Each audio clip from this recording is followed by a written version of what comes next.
Le devant a changé. La première chose qui me vient en tête, puis peut-être que les gens chez GMC seront pas contents que je dise ça.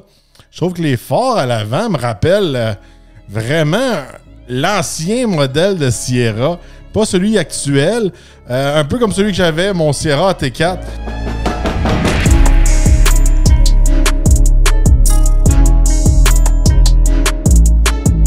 Bienvenue au Truck Podcast. Aujourd'hui, je vous parle du nouveau GMC Terrain 2025. Alors, plusieurs améliorations pour 2025. On va aller en profondeur aujourd'hui. Qu'est-ce qui a changé pour 2025? Ensuite, je vais vous donner mes impressions sur le style, les équipements, tout ça qu'ils ont rajouté. Alors, GMC adopte une nouvelle stratégie de 3 trims qu'ils appellent en anglais, 3 modèles pour le terrain. Alors, ils vont avec l'élévation, l'AT4 et le Denali. On vient enlever un peu les SLE, SLT, tout ça. Fait que les modèles de base sont un petit peu partis, je pourrais dire, chez GMC pour le terrain. Alors, il y a eu un rafraîchissement autant à l'extérieur qu'à l'intérieur. Maintenant, il vient avec beaucoup plus d'équipements de série, comme vraiment un démarreur à distance, des sièges chauffants, le volant chauffant, et aussi le cruise adaptatif.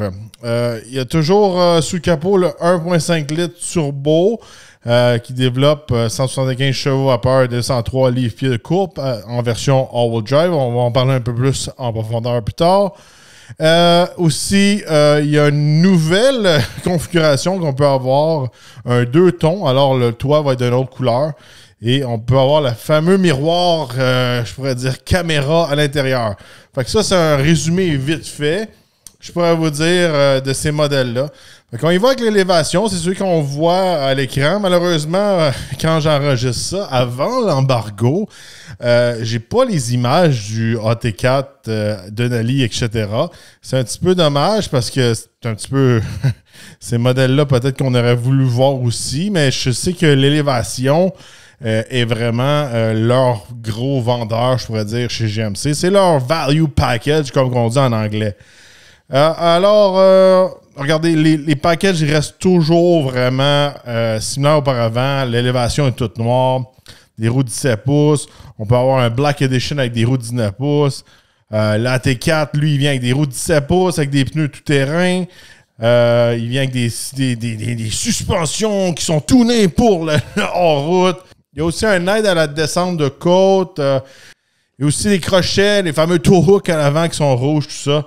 On garde pas mal la même recette pour tous ces camions-là. Denali vient standard avec les 19 pouces. Optionnel 20 pouces. Il vient avec les phares LED à l'avant, tout ça. Et une suspension premium pour le confort. Regardez, on va y aller avec le style tout de suite. Qu'est-ce que le camion offre?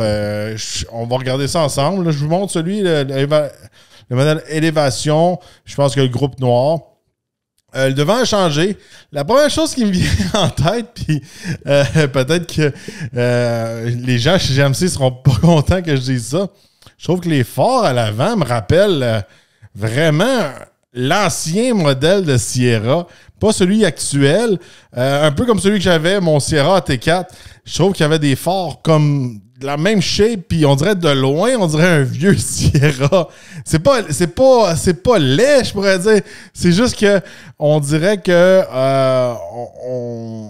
on est dans un terrain tout neuf, mais qui sort de la génération 2019, je pourrais dire. Le camion est beau, derrière, les phares à l'arrière, tout ça, grand toit panoramique. Je pense que ça se passe plus à l'intérieur de ce côté-là. C'est un beau modèle quand même, mais les phares, vraiment, on dirait des phares de Sierra 2019, à mon avis, à moi. Là. On passe à l'intérieur, là, c'est là qu'on va voir, il y a vraiment la nouvelle fameuse tablette que j'appelle.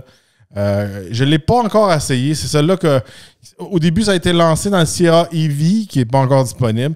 Je pense que je vais avoir bientôt à l'essai Acadia qui a cette fameuse nouvelle tablette-là. Quand je parle de tablette, c'est l'écran.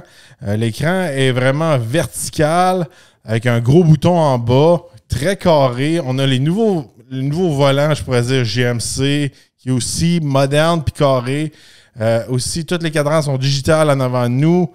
Les sièges restent pas mal similaires. Là. Ça reste pas mal des sièges GM, je pourrais dire, là, typiquement GM. Fait que l'écran mesure 15 pouces, puis les instruments devant nous, là, les fameux cadrans, c'est bon pour 11 pouces de ce côté-là. On a jusqu'à 8 vues de caméra avec tout ça. Fait que c'est bien de ce côté-là. Je trouve qu'elle a l'air bien intégrée, cette tablette-là. Elle fait pas partie, pour ceux qui m'écoutent en audio, elle fait pas partie du dash. Là, elle vient pas dans la console. C'est vraiment comme une tablette, un gros iPad qu'on aurait rajouté sur le côté avec des boutons en bas. J'haïs pas ça, c'est pas laid. Mais par contre, je veux juste faire une chose. J'ai quelque chose que j'ai remarqué derrière moi, puis je le vois présentement à l'écran. Je trouve que de plus en plus, quand ils mettent ces fameuses tablettes-là qui sont comme pas intégrées dans la console, l'espèce de dash, je trouve que les trappes d'air sont comme en arrière de la tablette. Puis des fois, je trouve qu'il y a une partie de la trappe d'air pour la climatisation qui pousse en arrière de la tablette. Peut-être que c'est voulu parce que les tablettes chauffent. Ça, c'est une joke que je vous fais, là. Ça peut peut-être être le cas. On ne sait jamais à cette heure. Mais ça a l'air d'une tablette qui est bien fonctionnelle. J'ai pas vu, regardez, puis c'est pas précisé, c'est sûr certain, là. Mais il ne parle pas de Apple CarPlay, Android Auto. Puis cette semaine, j'ai laissé le nouveau Equinox EV qui est en très grosse demande. Il n'y a pas d'Apple CarPlay, Android Auto, puis GM l'avait dit qu'il l'enlèverait, puis que ce serait pour la sécurité, puis tout ça, puis regardez, un véhicule 2024-2025 qui n'a pas Apple CarPlay, Android Auto, je trouve que ça fait aucun sens. Je comprends pas ce move-là chez GM. J'ai essayé de lire des articles, ces choses-là, j'ai essayé de m'informer plus encore. Il dit c'est pour la sécurité. Ça ne change rien pour la sécurité, à mon avis, à moi. Ça fait aucun sens. On commençait juste à s'habituer à avoir Apple CarPlay, à aimer ça, puis nous l'enlève. En tout cas. Jusqu'à présent, je pense... attendez. Apple CarPlay, Android Auto, et moi. OK. Lui, il l'a. Pourquoi l'Equinox, il l'a pas? C'est comme... Je pense qu'il l'essaye, voir, là. Il doit y avoir une question de prix en arrière de ça. Il doit y avoir une question de collecter des data, puis des affaires avec Apple. Je sais pas c'est quoi. Là, je viens de le voir. Là. Je ne l'ai pas souligné tantôt, mais il est marqué Apple CarPlay, Android Auto. Au moins, il l'a. Regardez, j'ai eu des informations de dernière minute, c'est pour ça que je les ai fait dans les mains. J'ai juste une journée ou deux avant le dévoilement, l'embargo de ça. Habituellement, on a plusieurs jours pour se préparer, je vais être franc avec vous, puis là, c'est pas mal à la dernière minute. Ça fait partie du charme du podcast. Il y a des beaux finis à l'intérieur, tout ça. Je trouve que ça fait du bien. On ne se sent pas dans un véhicule d'entrée de gamme parce que je vous rappelle que le terrain, c'est le véhicule d'entrée de gamme chez GMC. Je trouve que ça a l'air fait pratique. Une belle place ici pour mettre nos trucs, mettre nos téléphones.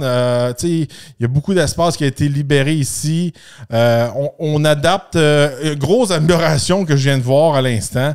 On a le fameux nouveau shifter. On dirait des fois qu'ils m'écoutent. Je suis sûr que c'est pas le cas. Là. Mais tu sais, des fois, j'ai comme pourquoi mettre des pitons? Pourquoi qu'ils mettent pas un beau shifter comme chez Mercedes? Puis chez GM, ils ont fait ça. J'ai toujours. Mais il va pas aussi bien que chez Mercedes. Chez Mercedes, on fait un clic par en bas ou un clic par en haut pour le mettre sur drive ou sur reculon. Chez GM, il faut le tirer vers nous puis le descendre. Mais c'est toujours mieux que ce qu'il y avait auparavant. Auparavant, je me rappelle dans le terrain, là, les boutons, là, ils étaient où est-ce qu'on met, mettons, notre téléphone pour le recharger. Là. Puis moi qui est grand, il fallait quasiment que je me baisse pour le mettre en drive ou en reculon. C'était horrible. C'était un des plus. C'était dans ceux que j'ai vu des boutons là, fatigants, là. Tu sais, dans les Yukon, il était là à côté du volant, c'était pas si pire. Dans les Lincoln, c'était comme un piano. Dans Acura, c'est comme des boutons ici dans la console. Lui, c'était comme un bouton presque. On dirait que. On dirait pas que je le mettais en drive, on dirait que c'était un bouton caché pour allumer mon os. Là, c'est comme. Il était vraiment mal placé, en tout cas. Puis il était autant accessible aux passagers qu'aux conducteurs. En tout cas, puis ça devrait être des boutons qui sont réservés aux conducteurs. À mon avis, à moi, question d'ergonomie. Fait que ça, c'est une méga amélioration, à mon avis, à moi. Fait que très bel intérieur. Regardez, tout est digital à 100%. Là, on a tous les gadgets dedans. Là. Vous voyez, là, le Play Store, là, on peut monter et descendre notre température. Ça reste à savoir si l'écran va bien. Puis ça va bien dans toutes les conditions aussi. Ça va bien en hiver, en été. Il y a des fois que quand c'est un petit peu trop touchscreen comme ça, en hiver, c'est que des gants, des fois, ça va un petit peu plus mal. C'est des choses qu'il faut regarder en tête. Bon, là, je vais vous donner un petit peu plus de détails parce que, tu sais, je regardais ça, là, il y a des choses qu'il faut garder en tête côté spécification, là. On n'a pas les chiffres d'économie d'essence pour l'instant. Je ne cacherai pas, je ne suis pas un grand fan du moteur 4 cylindres de 1,5 litres, là. Je trouve vraiment que je m'ennuie vraiment du fameux 2 litres qu'on avait auparavant. Fait qu'il développe 175 chevaux, 203 livres-pieds de couple, comme je vous ai dit au début, en version all-wheel drive. En version traction avant, là, on perd du torque. On est à 184 de torque. Puis quand on est en traction intégrale, restez avec moi, on a une vraie transmission 8 vitesses. Mais si on est en traction avant, on a une transmission CVT. Donc, un méga changement, là. OK? Plus de torque en all-wheel drive, puis une vraie transmission. Fait que je pense que ça vaut la peine d'aller all-wheel drive, là, de ce côté-là. Mais peut-être qu'on a des meilleurs chiffres économiques avec la traction avant. Qu'est-ce que je voulais vous dire aussi, c'est que côté remorquage, traction avant, on peut tirer 800 livres. Fait que c'est même pas 4 Jules Torque. Puis en traction intégrale, on peut tirer jusqu'à 1500 livres de ce côté-là. Donc, un beau petit modèle. Tu sais, le seul hic qui me chicote là-dedans, je trouve que tout est beau, l'extérieur est bien, même s'il y a des lumières de Sierra 2019. Ils font des beaux packages. Je trouve que la simplicité est de mise. J'aime ça, les 3 packages. C'est élévation, c'est comme plus abordable, mais il y a du style. AT4, c'est hors route. Denali, c'est la version de luxe, la version de tout équipé. C'est simple. Par contre, offrir un 1,5 litres, puis là, tu l'équipes comme un Denali. J'ai vraiment conduit, moi, dans le passé, les Equinox, les terrains, ces choses-là. Puis quand on montait dans le 2 litres, ça avait de l'allure. Ça se conduisait comme un Escape, ces choses-là. Tous les autres petits véhicules qu'on retrouvait sur le chemin. Je trouve que 1,5 litres, ça commence à être limite vraiment de ce côté-là. C'est sûr et certain que c'est plus versatile. Je ne sais pas s'ils vendent ça dans tout le monde entier. Je vous rappelle que le 1,5 litres, c'est la fameuse limite comme acceptable en Chine, là, de mémoire. Là. J'ai déjà conté une histoire là-dessus. Si vous êtes un fervent écouteur du Torque Podcast ou visionneur du Torque Podcast, dans le passé, quand je travaillais chez Ford, on avait la Ford Fusion qui venait avec le 1,6 litres EcoBoost. Puis à un moment donné, on offrait le 1,5 litres EcoBoost. Puis là, j'étais comme... Ça n'a aucun sens à offrir un 1.5 puis un 1.6. C'est quasiment le même moteur. Puis en gros, c'était une question de vraiment de loi, soit en Europe ou en Asie. Je sais que c'était en Asie pour le Fusion, pour le vendre. Puis c'était vraiment le nombre de CC et ces choses-là. On revient loin à l'arrière. Je pense que c'est encore de mise aujourd'hui. Là. Je ne me garde pas à l'affût de toutes les lois de tous les pays, dans les automobiles, dans le monde entier. Là. Mais c'est ça. Là, j'étais comme, pourquoi ils ont fait un 1.5 quand il y avait déjà un 1.6? C'était vraiment pour les règles en Chine, répondre à ça. Puis éventuellement, ils ont arrêté de faire le 1.6, puis ils faisaient juste des 1.5. Puis c'est vraiment... Regardez, il y a plusieurs trucs comme ça, je pense. Des fois, c'est décevant, mais c'est pour répondre à des lois de marché, des lois d'émission, des lois de nombre de CC. Même chose avec les batteries dans les véhicules électriques. Nombre de grosseur de batterie, puis comment que le véhicule se vend, es-tu éligible pour avoir le rabais gouvernemental, fédéral, provincial, etc.